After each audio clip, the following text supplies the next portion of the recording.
Hi everyone, Kiral's here today and I am going to be doing a video on giant African land snail care. So I have two up here. I've had these guys a year today. So these only have a small setup because there's only two, but their tank is this big. That's how big their tank is.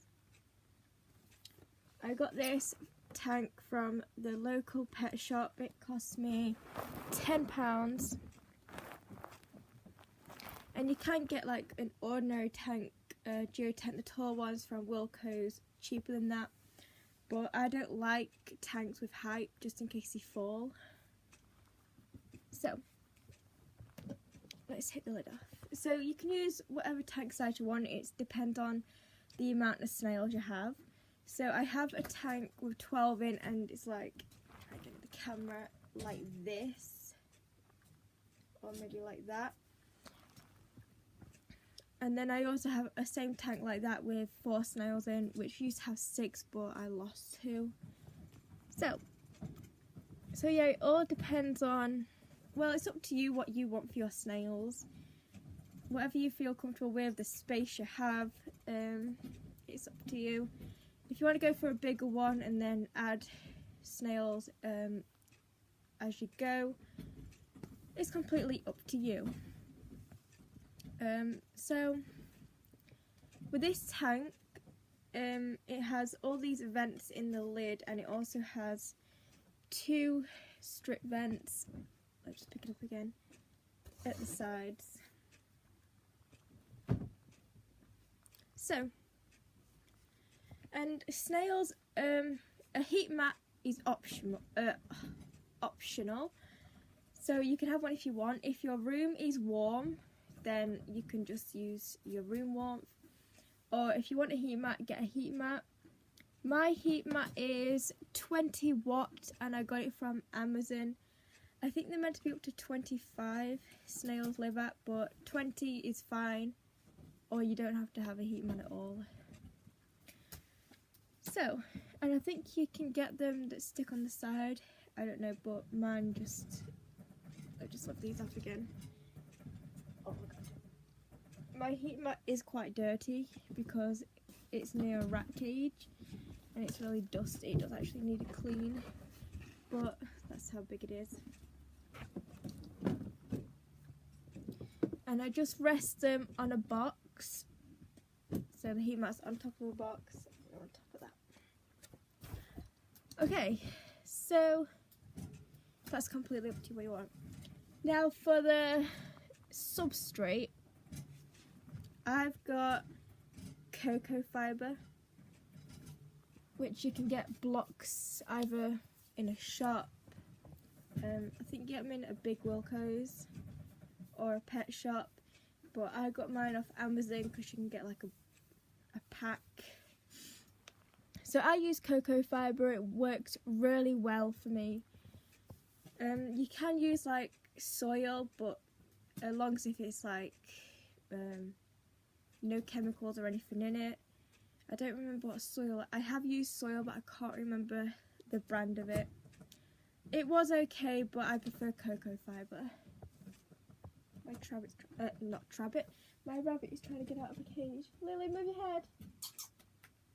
I don't know if you can see that, but there she is trying to get out.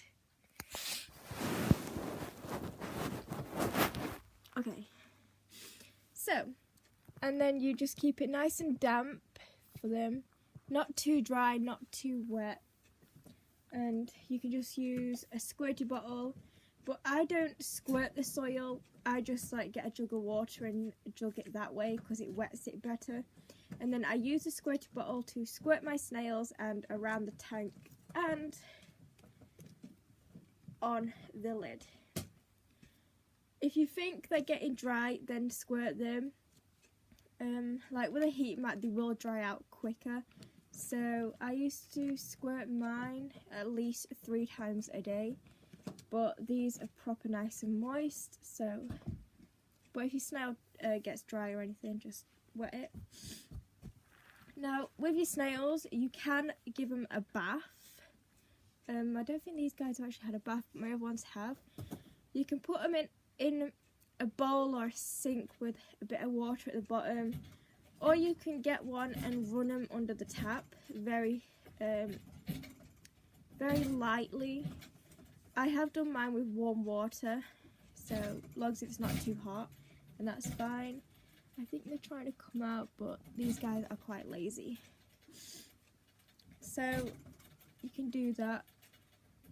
I only do that if, like, on the clean outs, when it's clean out for them, that's when I give them a bath, or if I find flies on them, those little fruit flies, then that's when they get a bath or a shower. I thought of something else as well. What was I going to say? Oh yeah, for clean out time. I poo pick every single day when I sort them out, so then the soil lasts a very long time. But if you just leave it in, then I think you need to clean them out at least once a week if you don't poo pick. But I poo pick every morning, so there's no poops in here at the moment because I've not eaten yet. So that's another thing. I think I've also read that to save cocoa fibre you can bake it. I've not tried that, and I don't know if I intend to, but okay. So for the food, I probably will do a separate video and list of food, but I'll just tell you what mine eat. Mine eat lettuce, mixed lettuce, they've had carrot, they can have bits of fruit, but mine aren't a big fruit eater. They like grapes every now and then, but they're not a big fruit eater. But they've had apples, strawberries, bananas and grapes. I can't remember if they've had melon, I don't remember. They've also had mushrooms, grated sweet potato, and fish food. They love fish food, plus dandelions. They've had bits of grass, and cucumber. So different foods are good for them, but if they don't eat them, then I don't give it them again. And they've had cabbage, broccoli and cauliflower, but they're not a big fan of those. They've had cress. I don't think I was a big fan of that either. No, but I'll probably do a separate video on that. And at the moment, they've just got lettuce. And for their food dish, it's just a Pringles lid. And then I have ordered a new dish for Christmas. I don't know whether to use it as a food dish or a water dish. But their water dish, try not to spill it, is a Pringles, not a Pringles lid, an ice cream lid from a Knickerbocker Glory. So make sure they have fresh water, so they can have a drink. And for calcium, you can use cuttlefish, but mine's a bit dirty at the moment. They're going to need a fresh one. But sometimes mine are fussy and will not eat cuttlefish. So what I have to do is, in their water, if you use the reptile calcium and just mix it with the water, and then they'll drink it that way, or you can sprinkle it on the food, or you can use eggshell. I've used that before as well. And they can also eat broken up jumbones. No, not jumbones, they're called, well, bonios. That's it, dog biscuit bonios. They've had them crumbled up as well.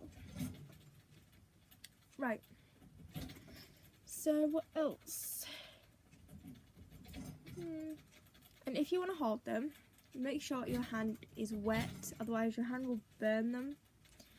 This one's coming out, so I'll show you guys this one. Like, just get a bit of water on my hand. Come here. This one is Pearl. Try and get her in. So this one's Pearl. She was like this big when I first got them a year ago. They was both that big. Here she is. Are you going to come out? You going to say hello? Oh. And you're cute. Say hello to the camera. Aww. These guys are my first ever albino snails. What are you doing? No. Saying hello. I'm sorry if I woke you up, but you was coming out anyway. And snail slime, I know, like, if you're not a big fan of snails or anything, but if you don't mind snails, then Snail slime is actually good for your skin. It makes your skin really soft. Oh, you're so sweet. Yeah. Well, let's put you back in then because Diamond's asleep at the moment. Let's put you back. Ugh, silly hands. Right, I think I said what I needed to say. But if there's anything I missed, comment down below if you want to know anything else. And then one day I'll probably do like a bathing video, or I have done snail routines before, so I don't remember when I did that, sometime this year. But I think Pearl is now heading towards her water. So Pearl's just an albino, and then let me just pick this one up. I know she's asleep. I like to class these ones as girls and then the other ones as boys, but I know they start off male, I think. And then they will breed by themselves. Even if you do have one, they will breed. This one's, and this is a jade, albino jade, but she's lazy. And let's just talk about eggs very quickly. Now, I know you cannot stop them from laying eggs, but if you do want to keep the eggs, then it's up to you. But if you want to freeze them, you can do so. Put them in the freezer for 48 hours and then you can chuck them in the bin. So it's just as simple as that if you do not want eggs. But they will lay eventually. They lay every 6 months, starting from when they're 6 months old. But mine haven't laid in ages, which that's a good thing actually. The last time these laid was a few weeks ago. One of them laid 1 egg. So I decided to keep it to see if we can get another one of these, because I want to keep the breed going. So we've got like 9 of these guys. We've got, I think it's 8 albinos and no, we've got more albinos than we do jade, so we need 1 more to make it 10, and then we've got like, I think it's 5 albinos and 4 jades, so we need like 1 more jade, but whatever, it'll come. And I think these ones are so much harder to hatch than other snails, because I wanted to keep my first 7 eggs when my big ones laid, but then it turned out to be 105, but most of them are gone now, thank goodness. And they hatched in like a few weeks, but these take months to hatch. It's just impossible. To me it is anyway. So let me down in the comments what you want to know, or if I've missed anything else that you want to know about. And then I will comment back with the answer for you guys, or you could just look it online or whatever. So thanks for watching everyone. Please subscribe if you want to see more. Rate, comment, and I'll do another video soon.